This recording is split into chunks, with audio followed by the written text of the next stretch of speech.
Who Needs a Superhero? Chapter 6, Wonder Woman, The Power of Truth, Part 2. And we'll call this little section, To Tell the Truth. If intellectuals and scientists are expected to be the stodgy bookworms sequestered in classrooms and laboratories, William Moulton Marston broke the mold with a knack for marketing himself and getting his ideas into public eye. Marston, the creator of Wonder Woman, became a minor celebrity in the 30s and 40s. He wrote both popular and scholarly books, served as an advisor to movie studios, and penned national magazine columns. Most of his sorry about that, folks. Most of his projects related in one way or another to his groundbreaking work on the lie detector and his constant search for truth. Marston, you see, is generally considered to be the inventor of the modern lie detector. While studying at Harvard, he created a crude device that detected deception based on his idea that lying creates a physiological tension revealed in the rise of blood pressure. Later versions of the lie detector would also measure levels of perspiration and change in respiration. Nowadays, lie detectors are often disputed as unreliable, but Marston's garnered considerable renown for his invention, along with defeating his idea of scholarly journals. Marston courted the popular idea during World War I.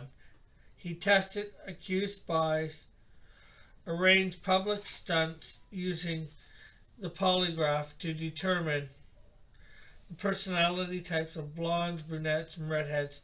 Photos spread in Look magazine popularized Marston's lie detector for romantic matchmaking, and even used the polygraph to compare and confront levels of men using different brands of razor blades. Psychology is science in which we seek the truth about ourselves, and the field of deception detecting genuinely fascinated Marston.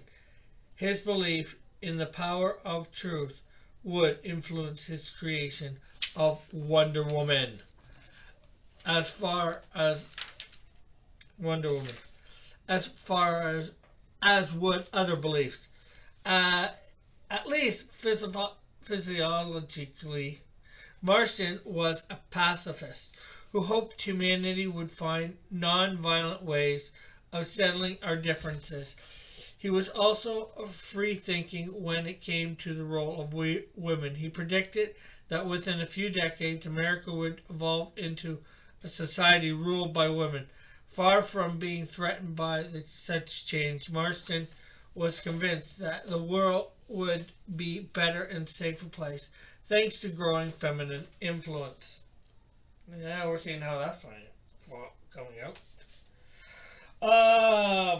Looking for a way to promote his ideas and to provide a positive role model for young girls, Marston turned his eye to the new and rapidly growing industry of superhero comics.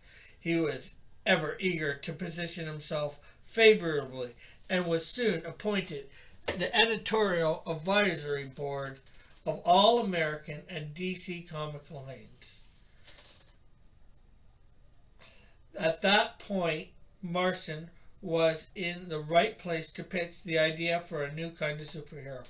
Writing under the pen name Charles Moulton, he published the first Wonder Woman story as a backup feature in All-Star Comics #8. 1 month later, Wonder Woman became the cover feature in the newly launched Sensation Comics. Her origins was a heady mixture of superhero adventure, Greek mythology, romance, feminism, pacifism, and wartime patriotism. On a hidden island dwelled a race of Amazons who had withdrawn from the male-dominated world. When the American fighter pilot Steve Trevor crashed on the island, the Amazons reluctantly took him in and tended his injuries. The Amazon queen, Hippolyta, decided that when Trevor returned to the outside world, an Amazon should accompany him. This ambassador would carry the values of Paradise Island into man's world to promote freedom and democracy. After rigorous competition, Hippolyta's daughter Diana was chosen to wear the mantle of Wonder Woman.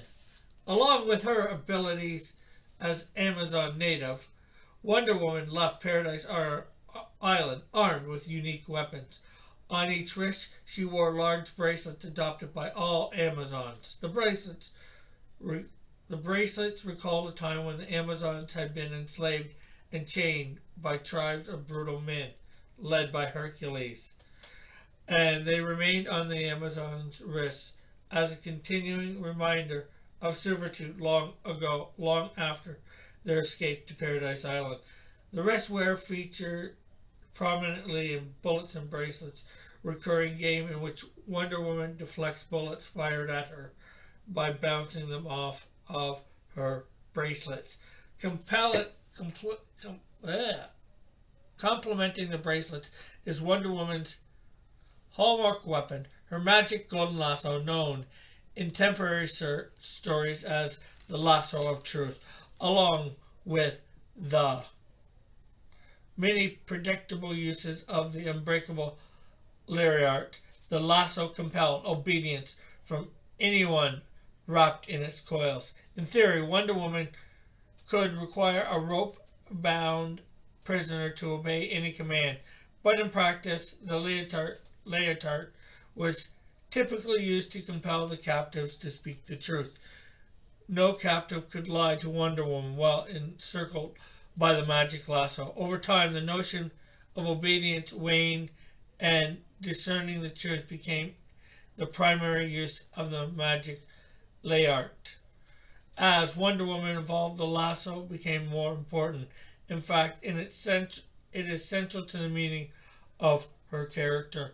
Wonder Woman is guided by truth, revealed through the golden lasso. At the same time, she's the guardian of truth, represented by the golden lasso. Truth is Wonder Woman's primary weapon in the war against evil. And this is the end of part 2. Tune in next time for Truth as a Weapon, which will be part 3. Remember to share, ring the bell for notification, share and comment. Oh, subscribe as well, please.